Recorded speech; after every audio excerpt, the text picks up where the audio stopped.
Hazrat Luqman Hakeem ki Paotaak.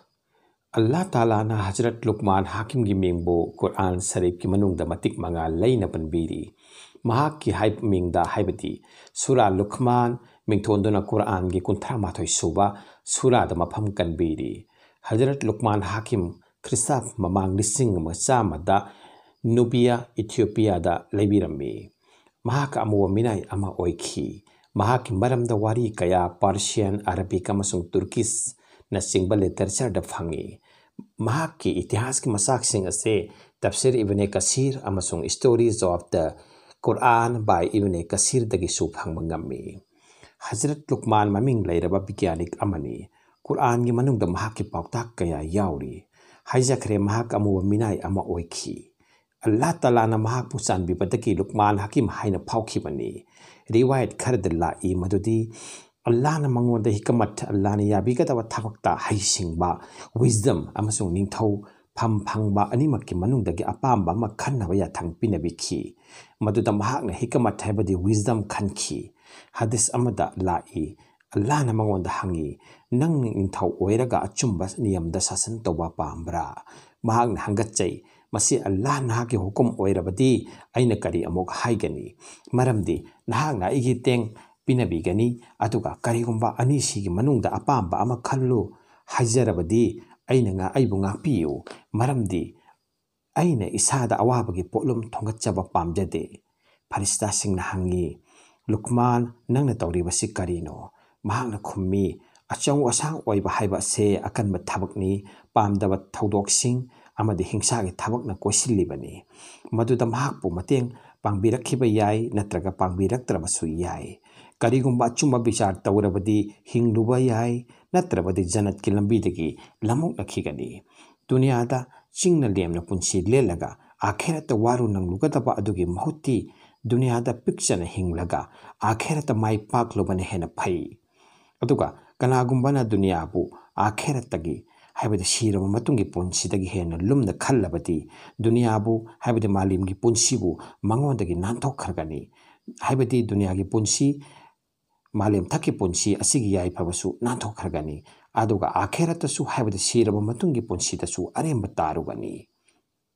farista singna magi pokhum taraga ngakhi thaudoksigi matungda mahakna tumthakhirami amasung tumlingaida Allah na mangonda hikamat haibadi wisdom na Pairakki loksingna yomsin biki. Mahakna mahaki machano pada piki pa angak pa Paotaak sing amasung hikamat wisdom kaya ato riwayat haibada reference kaya mukta lai. Matugi manungdagi masisu amani. Mahakna haiki. He ibungo ulmagi majlis tatoy na pamu. Akang ahisingi wahisingbu munna tasillu. Nong chu tharaglaga napi singna. Hawak pagomna. Allah na hikamat ki nurdagi asiba tamoy bihingat halli.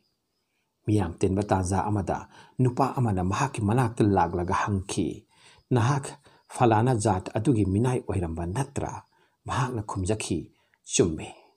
nupa aduna moksu hangjaki aduga nahak na kamdaw na thak asi phanglibano Luqman na khumjakhi potlam kharada chang nai na amal tawdagini madudi Allah Ta'ala kijaba achumba ngangba amanat pumafung phana ada tauba amasung warem thaurem dagi ngak na chatpa asini Luqman Hakeem na machanu pada hai ibungo Allah da thazaba matamda mahake azapu dandibu kidaba tawganu amasung mahake azapu kiba matamda su mahake thaujalbu thazidaba tawganu machanu pa adun hangatchai thamoide amatani aduga akiba su thamba thazaba su thamba karam nangamgani mahakna khumbirai Momin gidamakta di thamoy ani panbagumna khandaba yade amadana mapung phana akiba amadana mapung phana thazaba thamgadabani he Allah aibu kokpiyu haiba ase toina hayu Allah na kabul tawbiba matam khara lai matuta miyubena nijaba khudimak pinabi mahak haibirami ibungo afaba amal haiba se Allah da thazaba thamdringai da oithok loi thazaba asimakna amal su tawhangani ibungo saitan nangbo karigumba amada chingna halabadi yakin na mahakpu namhatlo mahakna nangbo amalda haibadi ibadata afaba thabaksingda atanba pokhalabadi kabar mongpham amasung kayamatpu aroiba numitpu ningsingduna mahakpu maithiba piyu दुनियाबु मालेम थकी पुंसीबु नत्रगा मसीगे अवा अनादा अकीबा फाउंदुना सैतानना ननाक्ता लाक्लबदी हाइबदि नाकी वाखलदा लाक्लबदी मंगोंदा हायु दुनिया हाइबदि मालेम थकी पुंसी हाइबा से अमुक्तंगदी थादोक्लमलगदबनी नुवाइबसु कुइदे अवाबसु कुइदे मफम असीगी Ibungo ओइदबा ngang mi adugi mamai mamsingani lamsat phataba mi adugi awawa tagani lamsat phataba mi adudi awawa tagani apangba mi bu bahap tahanna ba hotnabadi chingdum ama magi mafamdagi atopa mafamda hongkhi bana hen laibani ibungo oidaba ngangbadagi ngau oidaba ngangba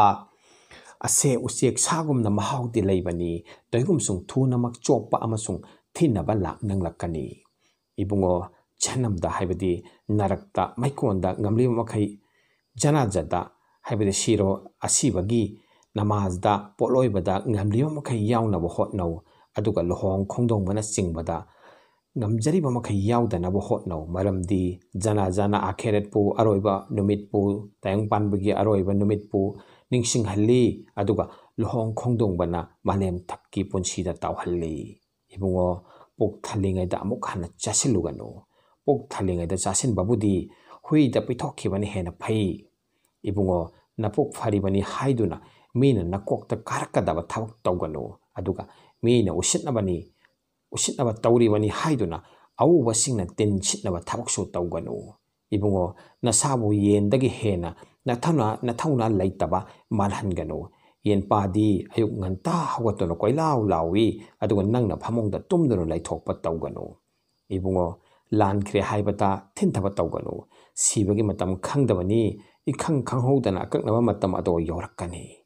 ibungo zalim singa habati phattaba ot haiba singa marup sanagano makoigi wahising adubu nangna pamlak payai lausing leiba miga yeknaba thamgano mahakna nangondagi lapthokhiba yai madu oirabadi mahaki lausingdagi nahak kanaba phangaroi ibungo nangi chak enjang afaba mising nattana atopada pijagano nasagi thabaksingi maramda ulma singa khannau kanagumana mangonda hangi khwaidagi phattaba mi kanano mahakna khomi phattaba thabak tawbada mina ukhini haibagi ikaiba phaudriba mi aduni mahakna hai ibungo afaba misingi manakta toina phamu makoiga phaminarabadi neki phangba ngamgani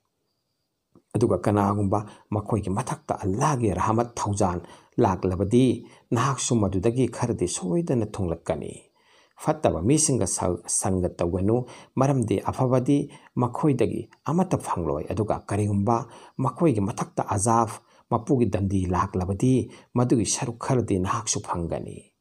mahang hairami mapana machabu phubadi lobukte ising thajin bagumani mahang hairami ibungo nangna dunyada habide malem thakki ponsida hek lakpadagi nongmagi aroiba numit ka naksin nakhrabani amasung nongmagi malem thakki ponsi ase thatok naraklabani ibungo mingondagi sen purudana bakanna hono masi nungthildana chopa ahingdana waba thabakni sel thawal lakpa mi adugi mamangda chopa phangi adu ahingdana madugi wakhalna awaba oi